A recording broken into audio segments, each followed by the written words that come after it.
Yeah, they had to do it. Well, I did it on the computer. I didn't do it on the Ready? Okay, at this time, we'll call the regular meeting of the Columbia City Plan Commission to order at 7 p.m. and have roll call, please. Chip Hill. Here. Jon Kissinger. Here. Don Langeloh. Here. Jennifer Romano. Here. Nikki Venable. Here. Dennis Warnick. Here. Dan Weagold. Here. Larry Weiss. Here. Patrick Zickgraf. And here. Okay, first item on the agenda is election of 2025 officers and assignments. Mr. Chairman, I nominate Chip Hill for the chairmanship and Jon Kissinger for the vice chair. You have another one? Can I rescind that and nominate Pat Zickgraf as the chair and who's vice? Me. Oh, Larry Weiss is vice. Thank you, Dennis, but no thank you. Is there a second to that motion? Second. Any other nominations?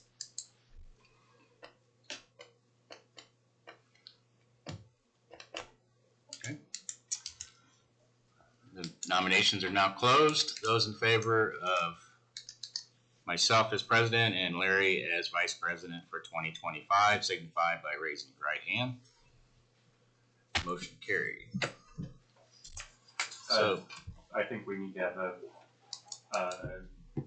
nay as well, if you could ask for the nay votes too. oh, I'm sorry. Those opposed, same sign. Thank you. Yep. BZA member currently is Jon Kissinger.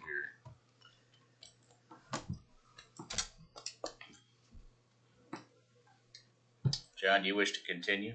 Yes. Motion to retain Motion, Jon Kissinger. motion to retain John. Is there a second? Second. Those in favor of the motion signify by raising your right hand. Those opposed? Motion carried. Joint Advisory Board member Don Langeloh. As a reminder, Joint Advisory Board meets twice a year. It's the oversight board over the joint department because, you know, we're city and county. The first meeting will be coming up probably either yet this week or more likely next week, depending on availability, to review the annual report. And then the second meeting of the year is typically in May to review the proposed budget prior to it going to the department budget prior to it going to the county council. And that their budget cycle now starts in June, so it needs to happen in May. Don, do you wish to continue? Sure. Make a motion that Don continues on that. What was that again? Joint Advisory Board. Joint Advisory, please. Okay. You have a motion. Is there a second? Second. Those in favor of the motion signify by raising your right hand. Those opposed, same sign. Motion carried.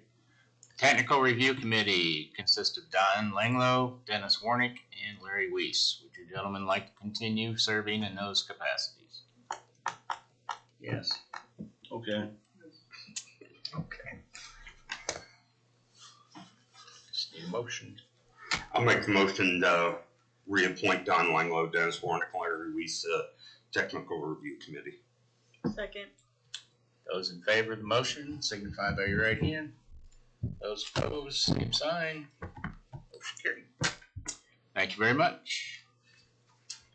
Next item is consideration and adoption of previous meeting minutes. There wasn't any, was there? Not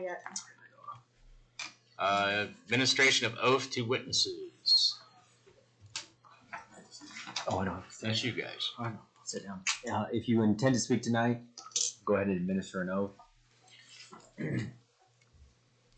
Do you affirm under the penalties of perjury to tell the truth, the whole truth, and nothing but the truth? Say I do. Nathan, under any old business? Not that I know of. This is kind of, the new business is kind of old business. So, sort of. Okay. So new business is, item number 1, Timbers Edge, Section 2, 24-C-SUBD-2, secondary plat approval. Or secondary plat review. Nathan. Thank you, Mr. President.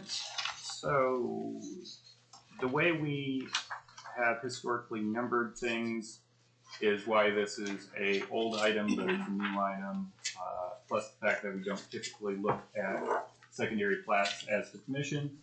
But as I mentioned in the staff report, and I'll mention just for the record here in a second, it comes before you tonight because of a couple triggers.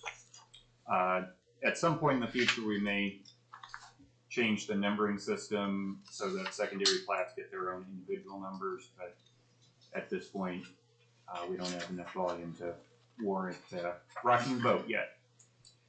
So going to the summary, this is Timbers Edge Section 2. We originally approved, primary plat approval was back in May of last year.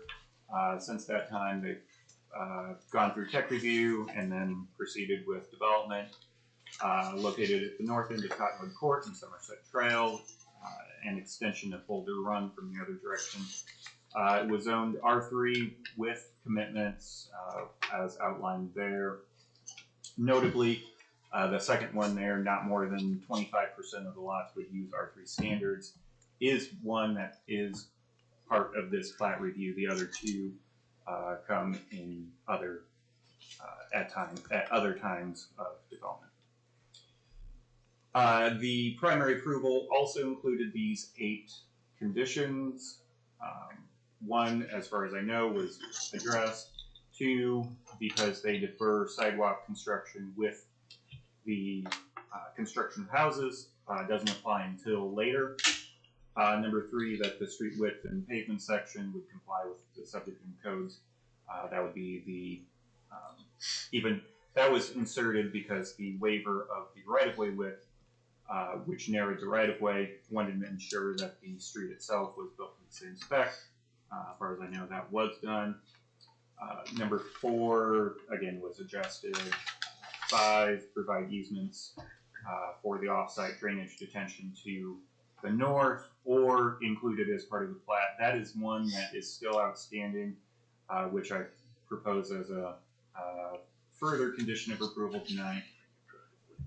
Number 6, secondary plat approval be delegated to staff as per normal, unless performance sureties are proposed, or if there's issues that staff finds that need to have commission approval. That is the trigger tonight. They are proposing sureties to be so that the plat can be recorded on those sureties. I'll get into exactly what it is in a second. Number 7, that was already done, and number 8 includes some changes to the covenants to include guidelines for the maintenance of drainage, which in my review of the proposed covenants was included. For everybody's reminder, this is the location at the north end there of Ravenwood. This is the proposed secondary plat. I did not include the primary for comparison purposes, but this is what's proposed. The changes from the primary to the secondary, as we always expect, there are a few changes. That's why we have the 2-step process. The number of lots actually did decrease from 47 that was approved down to 45, primarily due to adjusting the lot widths in order to meet the requirements, as well as to adjust it for, on the north side, the location of Block A, shifting to line it better up for access to the north, shifting some of the lots and dropping one of those lots. As I mentioned, the previous lots that were previously deficient were adjusted, and then the total number of R3 lots is 11, which is 24%. Again, they committed no more than 25% of the 45 lots. It is worth noting that there are some lots that meet the R2 lot width, but not the lot area, and some that meet the lot area, but not the lot width. and those I counted as part of that 11 that are meeting the R3 standards. So in my review and looking over the as-built, which are actually more for the Board of Works, does look like everything was complied with one small bit. Covenants were submitted, and they do seem to address the drainage issue, or the maintenance of drainage in there. The proposed surety, they have one last item to perform. Winter got to them, and so they have not yet got the asphalt surface down, so they're proposing a surety of $75,000 to cover the asphalt surface. So for you guys, the Board of Works would be accepting the overall public improvements, including the bond for those public improvements not already done. You guys basically are double checking that and making sure that everything that you want to see has been done and is complied with. So it's a couple different agencies involved here. This is a large reason why we typically delegate secondary plat approval to staff, because you do have the Board of Works as a second check as well. They always look at it and approve and accept public improvements, but because there's surety involved, again, it's a double check on the whole process. Finally, the proposed conditions that staff puts out there. Number one was, at the time that I wrote the staff report, that the covenants didn't yet have the drainage maintenance provision in it. And then number two, that has been done, so that can be struck off. Number two is that the drainage easement be granted to the homeowners association for the offsite detention area. That's a refinement of the previous commitment to create an easement for that offsite drainage. However, I leave the timing of that up to you. Is that something that has to be created and on the books prior to the recordation of this plat? Or is this something that can be done with the setup of the homeowner association? Long term, it needs to be done so that there's no question that the homeowner association can get in and maintain that drainage area. But is it crucial to have it done immediately, or can it be deferred slightly? So the timing, again, I leave up to you guys. So that is the staff summary of the staff report. Any questions for me?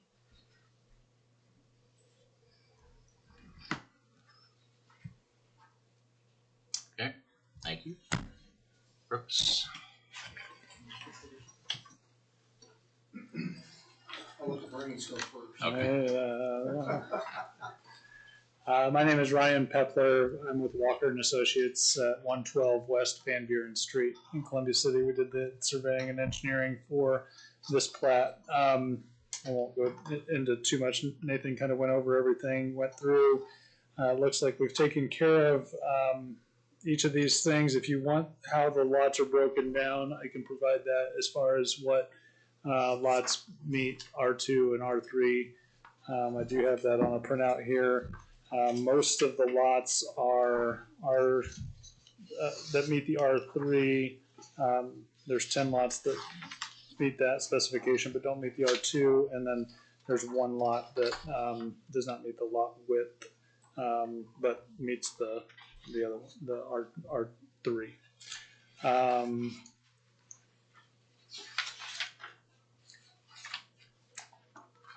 Like I said, that Nathan kind of went through everything with you. I do have copies if you need to see the plat at a bigger scale, if something isn't making sense. But, is there any questions for me? Thanks.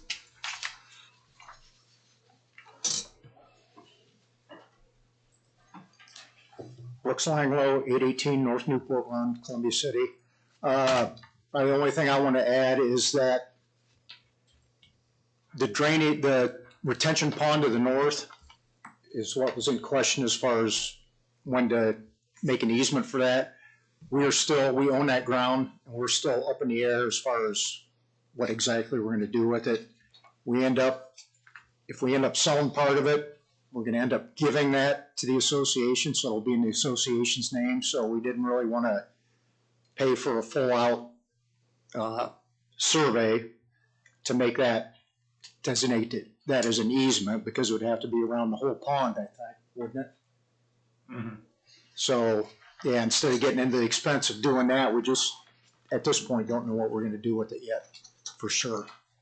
We've got several things in mind, but I said it will get done eventually. On a side note, is everything good with the water? I've been getting beat down about that.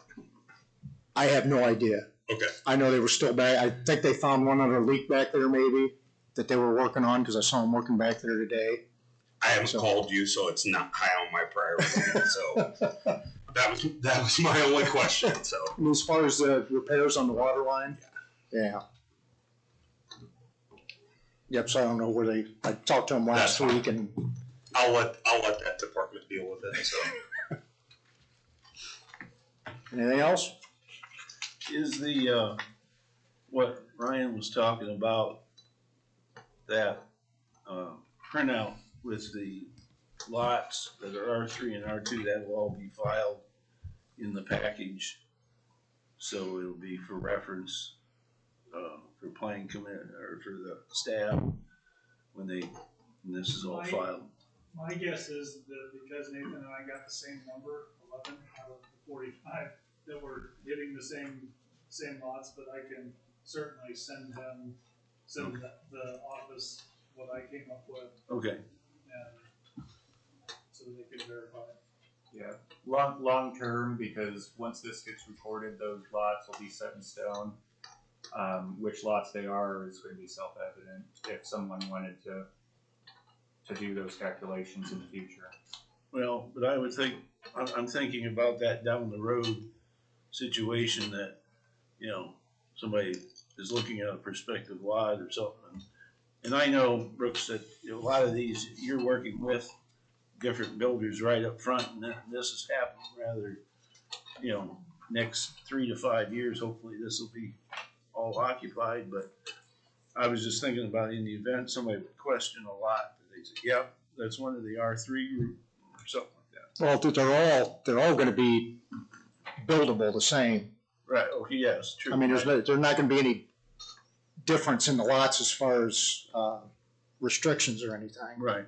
Well, I think getting to what I'm trying to interpret your concern for us as staff, Larry, and I kind of see where you're going, I think.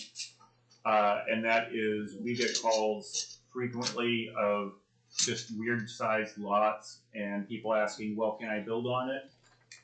And if we have one or two, well, we have 11 lots on here. A couple of them are pretty obvious that they're smaller than the others. Sure. We might get that type of question. Couple different ways we could handle it for just notation purposes. One, we could actually put it on the face of the plat, but I know Ryan's already printed off the Mylar. I hate waste Mylar for you. So what you could do is either put it as part of the covenant or just record a separate small sheet that's that list with the plat. I think that would suffice. That'd be right there and keep everything together and avoid those questions in the future. If that's okay.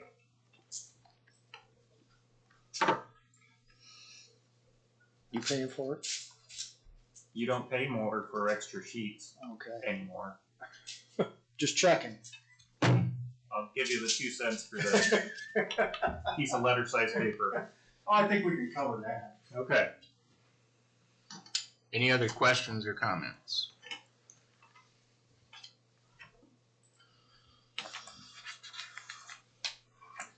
If not, we're ready for a motion.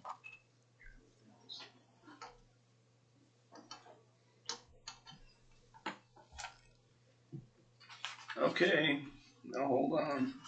was on the wrong page.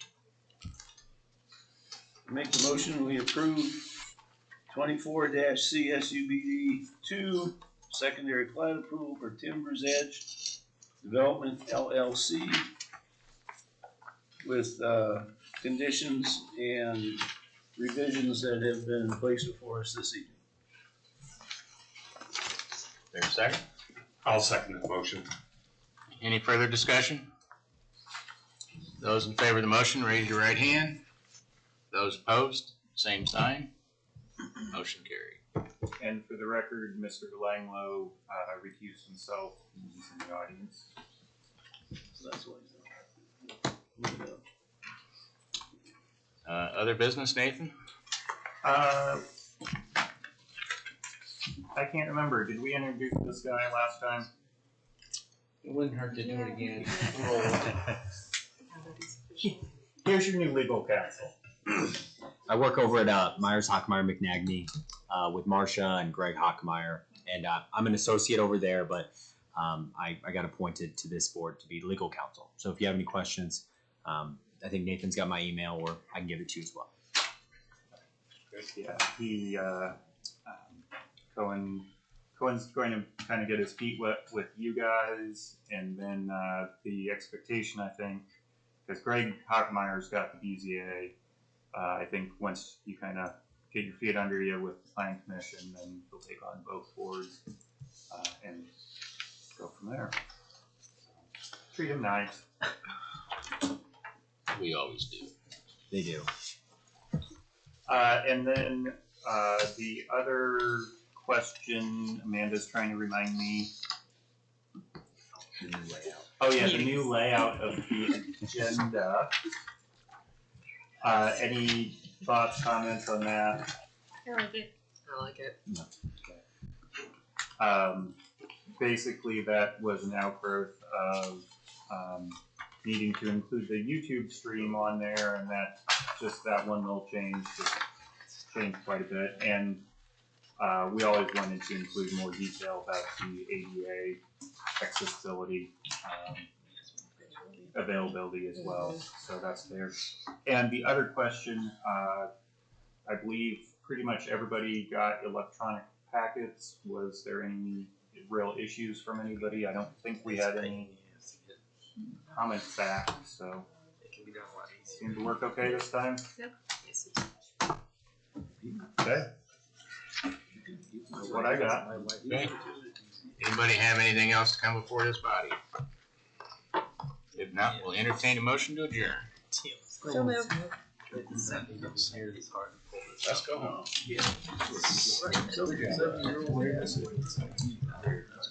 Oh, I can't. you.